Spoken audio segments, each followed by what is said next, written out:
So the overall atmosphere in Canadian immigration has been, to say the least, gloomy. And I know a ton of you want to know what is going on in Canadian immigration. Brace yourself, there's a lot to discuss.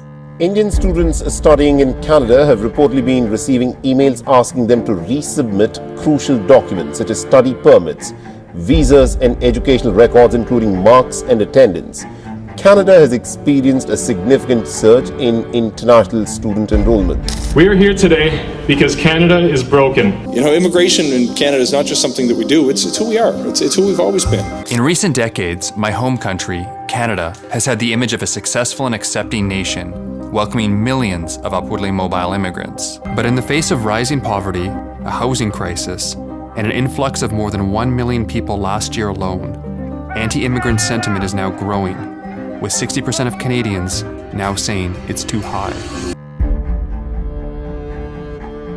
Let's understand the entire picture in chronological order from COVID-19 to the present day and maybe address a little bit of the future landscape in Canadian immigration. I'll give you my perspective on what I think is bound to happen and how things actually look good in the future. They're not that bad.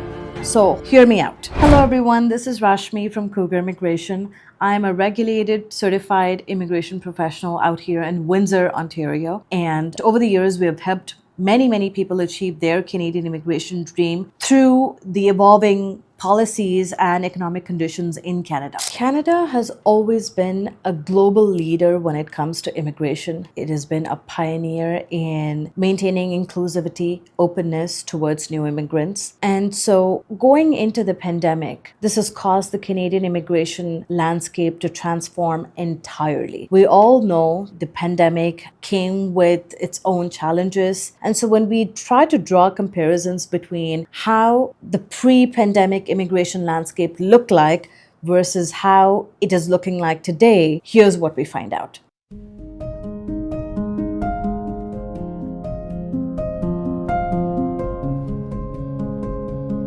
March 15th, 2020. That was the day when the entire nation came to a halt.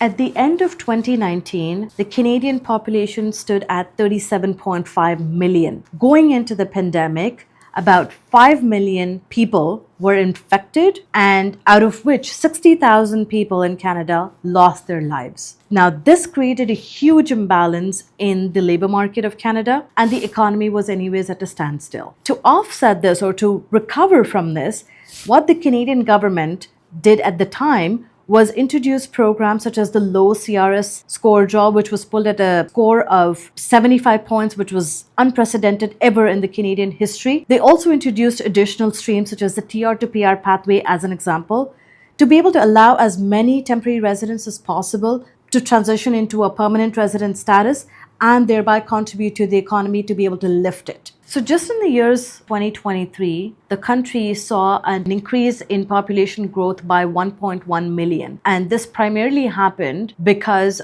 the government issued numerous invitations and permanent resident statuses, asylum seekers, temporary resident applicants, so on and so forth. And now this created a whole host of new issues. Canada's open door, not so open anymore. We didn't get the balance quite right.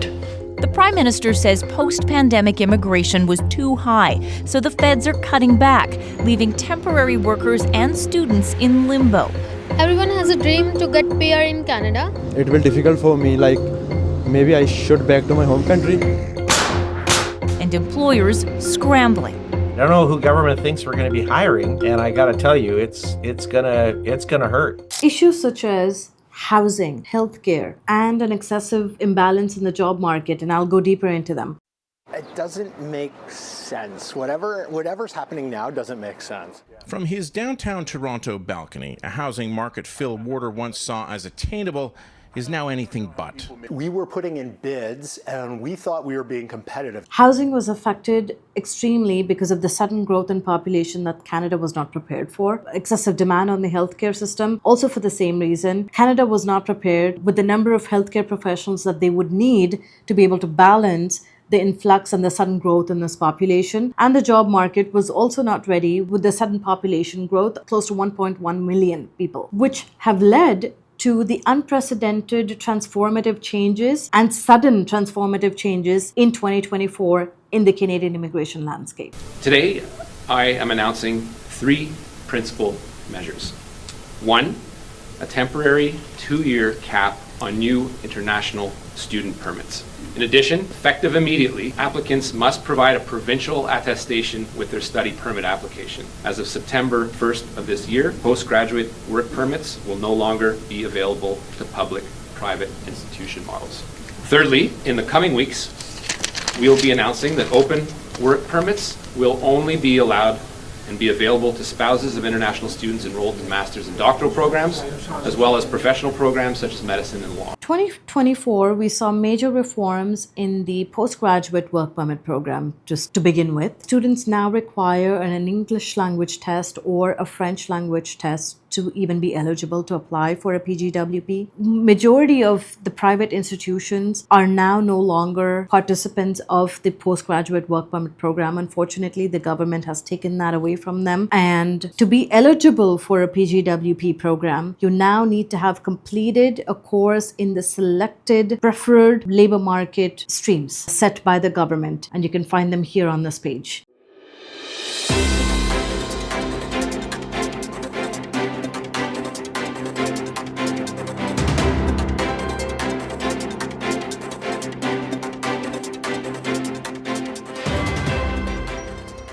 When we go to the next major reform that has taken place, it is pertaining to, again, the spouses of these international students. The spouses of these international students cannot any longer be eligible for an open work permit in Canada like they were previously. And it is now restricted to spouses of doctoral level programs and master's level programs. Canada also saw a huge reform in the labor market impact assessment, which is most commonly known as the LMI stream. IRCC, or rather the ESTC department, has entirely stopped or halted the intake of new low-wage LMI applications, again to curb and balance the population growth in Canada and to ensure that Canadians are eligible for the low-skilled jobs first before having to reach out to foreign workers.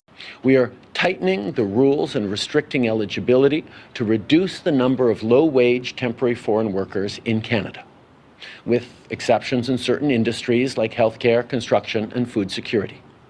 We'll also be looking at changes to the high-wage stream of the program as part of the minister's expedited 90-day review. So to those who would complain about worker shortages, here's my message.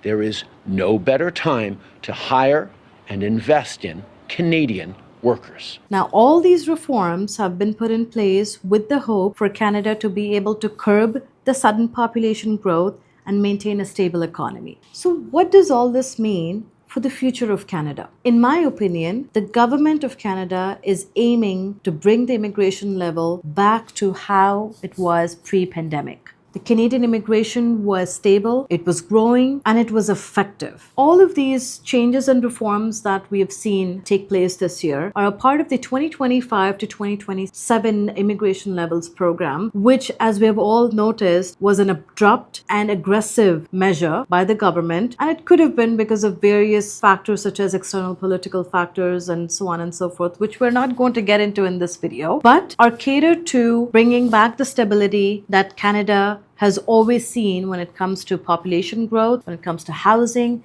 and other factors that we've spoken about in this video. Regardless, Canada is now focused on stabilizing the economy and maintaining a more sustainable population growth. In my perspective, when it comes to the Canadian immigration, I think that Canada is heading towards a model where they're focusing on making the current temporary residents in Canada permanent residents and providing them a platform to transition into permanent residency. And this again will help them in balancing the economy, reducing the number of temporary residents who eventually somebody, if they don't end up leaving Canada on time, may transition into becoming illegal status holders. Rather than that, I think the Canadian government is more interested in providing a platform for skilled temporary residents to transition into becoming permanent residents. That's number one. And number two, and I think the way that they're going to do this is by preferring, or rather focusing on local draws such as the Canadian Experience class draws, the STEM category draws, provincial nomination draws, and so on and so forth. As we have seen in just the last 2 months, Canada has heavily pulled multiple draws in the STEM category, specifically catering to the healthcare stream and the Francophone mobility stream. And if you look at the projection, if you look at the model that they're following, it is heading towards transitioning temporary residents to permanent residents seems to be their priority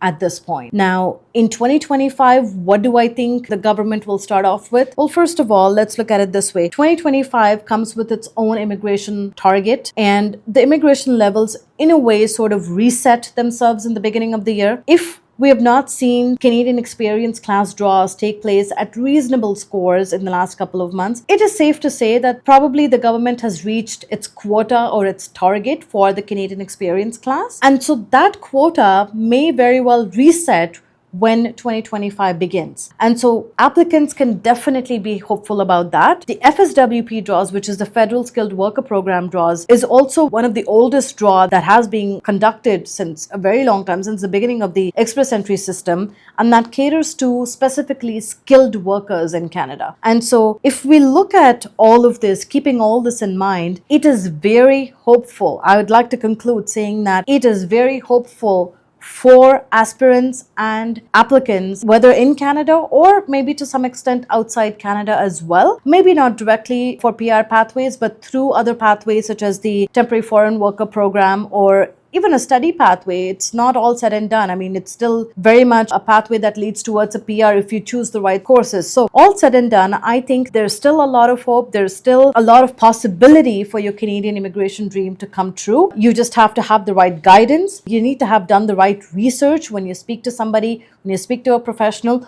Know what you have in mind and speak to them about exactly what your goals are and how they can help you achieve those goals. If you are somebody that is looking for professional help in your Canadian immigration journey, which could be the path of a student, worker, permanent resident, or any other pathway, reach out to us. You can reach us here. My team and I will be very happy to hold your hand in this process and assist you in the best way that we can. Look forward to meeting with you.